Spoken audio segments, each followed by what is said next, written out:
Welcome aboard our $750 abandoned boat. There's only a few things left to do now before it's ready to go play with. I've got a wiring mess. I've got bad speakers that need to get replaced. I've got some extra stuff in here that needs to just go away. And there's things that land in places. I'm not really sure what these ones even work. There was a CB radio that needs to go. There was a graph. All of that stuff needs to go. There was this really weird old school electric motor attached to the outdrive. These are the controls for it evidently, and there's some close-pinned up crap in there. That needs to go. I'm thinking I should replace the stereo, but I got to imagine this old Marine cassette deck AM FM actually works. Maybe I should leave it in there because it's cool and retro. Maybe not. Maybe should replace the cover for it. I don't know. The ignition is all messed up and the switch panel is cracked, so I need to fix that. And when I decided that, I thought I'd see how this is, and well, that's not good, so we've got to reattach that and the face and get the console sorted out a bit better. And there's all kinds of happy wiring crap going on in here. Maybe this speedometer could get hooked up. It actually work. Who knows? I'm rerunning a line for it anyway, so there's those bits. And then it's just a cleanup, wet sand and polish the outside, and we're good to go.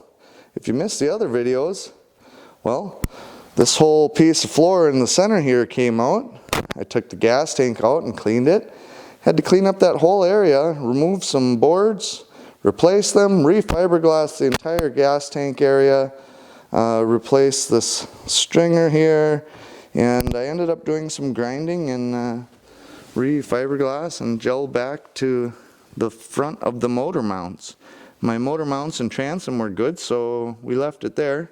And there's a ton of composite work on the outside, just a ton of fiberglass repairs on the bottom of the boat, the chines and the keel, and where there was a CB radio and a bunch of holes we didn't want on the outside of the boat, repaired all those, and a lot of gel coat got sprayed. But now we're going to have a sweet boat. I did have it out on the water the day I brought it home. This motor was the real gem of it. So let's sort the wiring out and get to cleaning this. I'm excited for that part. Here's a big pile of wiring that was in this boat that is not doing anything. There used to be an electric motor mounted to the cavitation plate of the outdrive, a CB radio. There was a graph dangling from the dash, and then some extra wires that I don't even know what in the world they were. But that's all tore out of here now. And all the switches work, everything works up here except the horn. Problem is, like I said, this just needs to get redone and we need to make a new switch plate. We can't have a vice grip bungee corded to here to hold the ignition in place. It's just, this has to be better.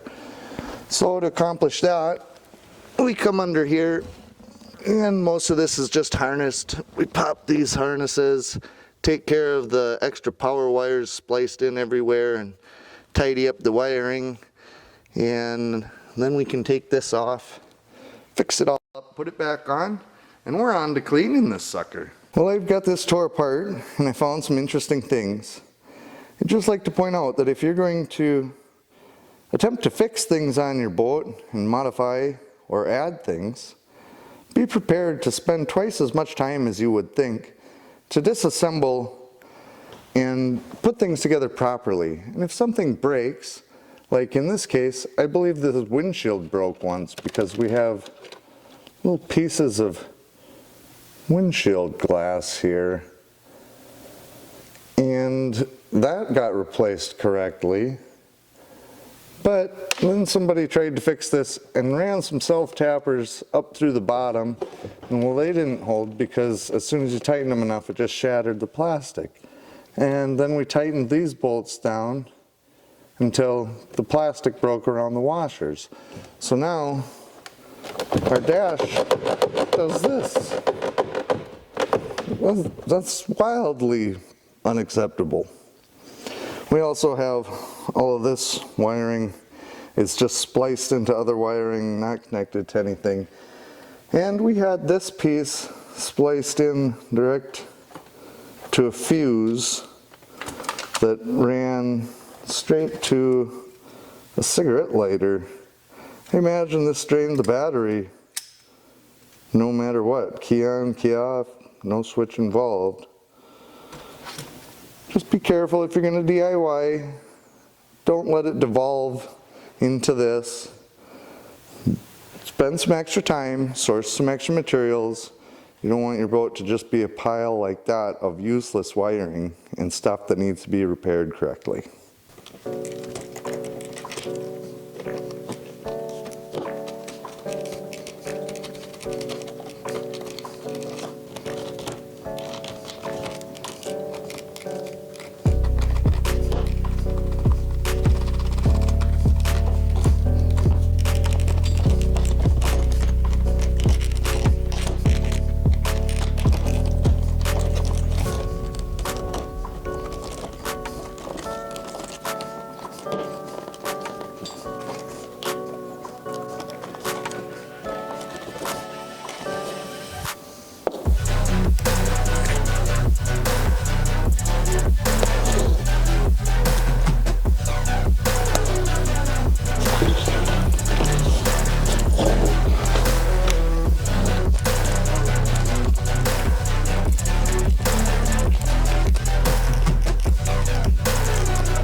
So with the switches and fuses removed, we got our switch plate out.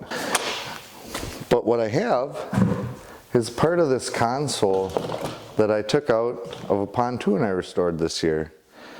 I save stuff like this because it's made out of a similar material that's very useful when you're doing boat stuff. Now this is a bit thick, but I'll be able to run a table saw actually down the middle of this and cut it into 2 pieces, cut it into the shape I need, and have a great new switch plate.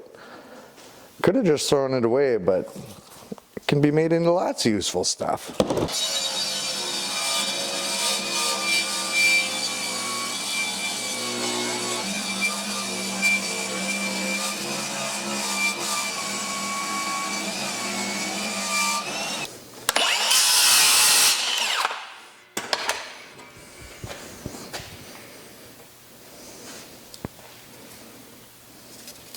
Now we can use the broken switch panel to make a pseudo template, at least kind of close, and use a measuring tape, but we got to get it scribed into this hole. Well, the beauty of this material is it's very malleable, so I can use a palm sander to finish all my scribing and shape it to fit in there, and then one of these pieces here will become my new switch panel. Strong, durable, waterproof, easy to work with. I've elected to replace the fuse holders because, as you can see on this one, there's a spring, and these old ones are spring loaded to maintain contact of the fuse from the front to the back, and this one, the spring is gone. Plus I've got broken caps and the seals are not necessarily great. Now the new ones come with new seals, and it's a threaded system rather than the spring-loaded. So we'll replace all of those. We are going to reuse the switches, however, as I've continuity checked all of them and they work great. My new switch panel came out nice and is ready to go. I'm going to rewire it, get all of the fuses and switches through the holes and plugged in the back the way they go. Then I'll attach this with a bit of glue and a few screws from behind. Then this will be ready to go back in and rewire everything. Okay, with our switch plate and gauge cluster all tidied up, this thing needs to get fixed because it's flopping around and where it's attached has been broken and it's just not going to work out super well. So I've got a couple more pieces of that same console. I'm just going to drill holes through this and down through the fiberglass that this is attached to. Go ahead and run some machine bolts with washers on both sides and lock nuts down through that to hold the whole thing in place. I think that will really sturdy it up. Yep, so that's going to work out fine. I'm going to remove the steering wheel and make sure I can get this stereo out and replace it and have a nice looking cover on that. And also I'll address this and just put some sort of cover over that. Might fiberglass it. I really kind of want to avoid removing this whole piece, but I might have to. We'll see. I'll just pop the steering wheel to get it out of my way for now, tidy up the wires and put it all back together. All these older Teleflex steering wheels are the same, well, all the newer ones. I mean, almost every boat steering wheel is like this. You've got a washer and a nut you remove, and oftentimes you can kind of lean into this and just pull it off. And now I tried a pry bar under here, it's stuck. So a quick tip, right here is the keyway. There's a little key in there that keeps the steering wheel in position and actually turns the shaft. So that's usually where it's corroded and stuck. Shoot a little penetrating oil at that. Take a punch, give it a couple bumps till it moves back a little bit. There, it should move a little. And generally, that's enough to free it up. Still stuck.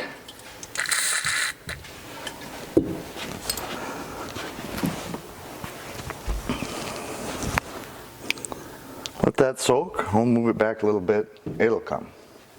Well, this one's really stuck, but I got that keyway freed up and I've been turning and wrenching on it and can't get it. So I'm going to take a screwdriver in between the shroud and the wheel here so I can get some pressure going on that, and not with a regular hammer because we don't want to rust these threads. I had to grab a mallet here.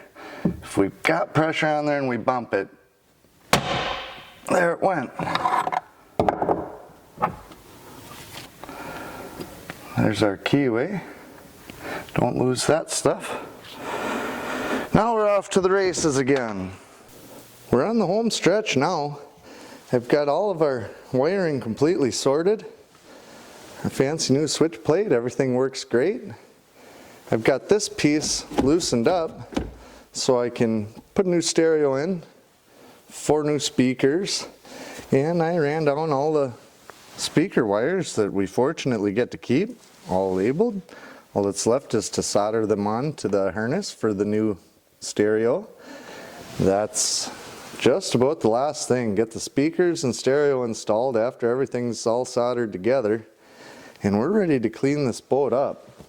So for this ugly mess, I just cut another piece of this that I used for the switch plate, and since I have this free, it can just stick behind there and cover that all up. It'll look nice.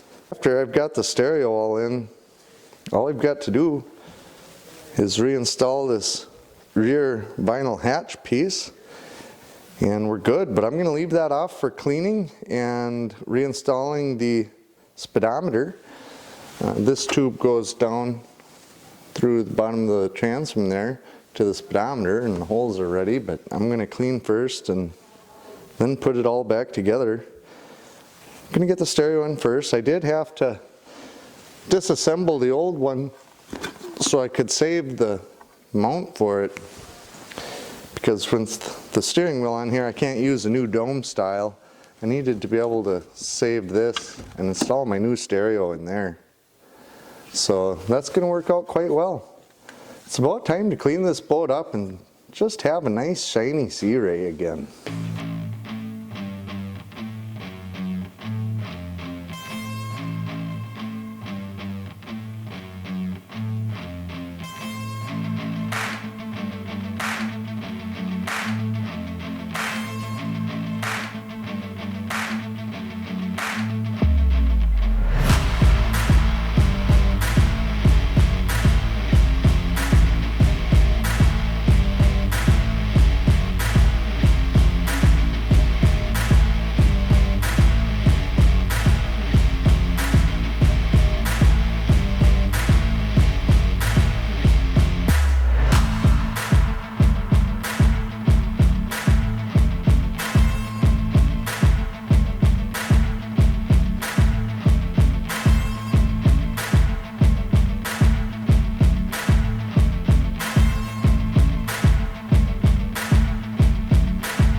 Quick pro tip for people who are looking to install a new stereo on an older boat. You've got fuse blocks like this, or even just a regular fuse block. Even later 2000s boats are like this. Your new stereo is going to have a wiring harness like this.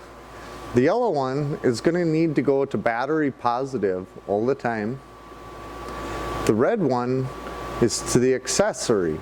Now normally this is wired straight to the rotary switch. A lot of people want to switch that, especially on their ski boat. They switch riders, they turn the boat off a lot, and they don't want the stereo to have to restart every time, so they might want to wire it to a switch. Or in this case, it may be wired to a switch in the first place, and well, how do you do that correctly so it doesn't drain the battery all the time by just wiring this one to the battery as well? Well, it's not that hard. This one always just goes to a ground. This is your negative. This is going to go to a fuse block ground or a ground on the boat. So in order to accomplish this, if we look back here,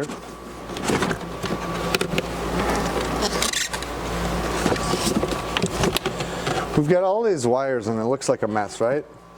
But this switch is labeled accessory. And there's only one wire feeding the switch from this fuse. Okay, so here's your fuse. This has power from the battery, and the power is broken by this switch. So then there's a red wire, and we can follow that down through here, and we know where that goes. But from this fuse, there's another wire that comes down. Now this is going to have constant power. Now when I removed this stereo, it didn't work, and this wire, which is this wire, is constant power from the battery. It wasn't wired to anything. So this is going to be the one that goes to the yellow, and you can replace this. I mean, in this case, it's just spliced on to a wire from the fuse. You can add a power from the battery any way you like. You could even run it straight back to the positive on the battery. And that's the one that goes to the yellow. Now we find our accessory switch and this red wire and follow the red wire down. I've of course already done this, and that's my red wire here. And that's going to be the switched one. Now you need to make sure that it actually works. So we got our handy voltmeter and we flip the accessory switch. Now we have 12 volts of power there. Turn it off. Now this stereo can be in here with the constant power on this wire, so it will have its memory, and switched on the accessory switch. So even if I turn the boat off, so long as I've left this switch on, the stereo will keep playing. Well, there's our console with everything working now and prettied up. No more vice grips hanging out. Everything is done, the wiring, the composite work, the motor, everything is great, but we're left with a really dirty, nasty boat. Also, the gel coat's completely oxidized everywhere that I didn't spray new gel coat. And we've got, you know, mold and everything else. And underneath this mold and everything else is a dull, still gross looking surface.